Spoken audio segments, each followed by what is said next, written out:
Today, we're going to talk about learning. Many adults try to teach their children concepts related to school subjects, such as mathematics. Sometimes they don't succeed. Their children don't understand their explanations. Parents then begin to feel guilty. They question their way of explaining things or tell themselves that their child has significant difficulties.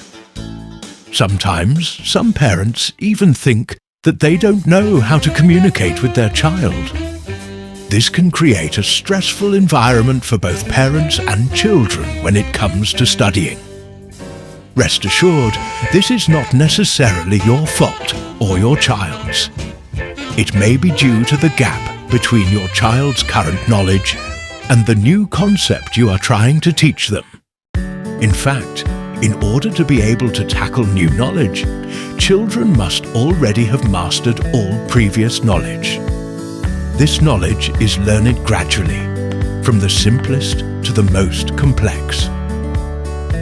The learning process is broken down into several stages. These stages, which are similar in difficulty, must be followed like the steps of a staircase. Each new piece of knowledge acquired helps build a solid foundation. Thanks to this foundation, learners can move on to the next level of knowledge. Children who are able to clearly explain what they have just learned can now tackle new, slightly more complex knowledge. Before attempting to teach your child something, you must first accurately assess your child's actual level of understanding of the concept you wish to teach them. Once this level has been identified, you can set your specific learning goal. For example, we will read simple syllables using only letters whose sounds the child already knows how to pronounce. In this way, we adapt the difficulty of reading to the child's actual knowledge. If you have any doubts about your child's actual level of understanding of the concept, ask their teacher. Teachers are trained to accurately assess levels and implement progressions tailored to each student. They know how to set learning objectives that are neither too easy nor too difficult, so that the task at hand brings the student into the right learning zone.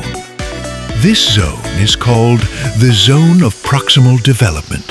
It is in this zone that the teacher will set up a learning situation with various aids that will enable the student to complete a task that they would not have been able to solve on their own.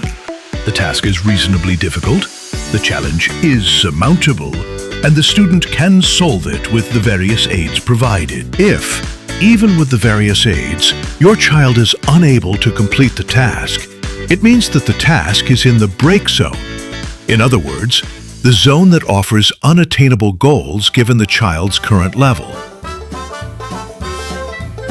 Finally, if your child is not in school, search on internet for detailed learning progressions that will help you determine their level of understanding of the concept. Thank you very much for your attention.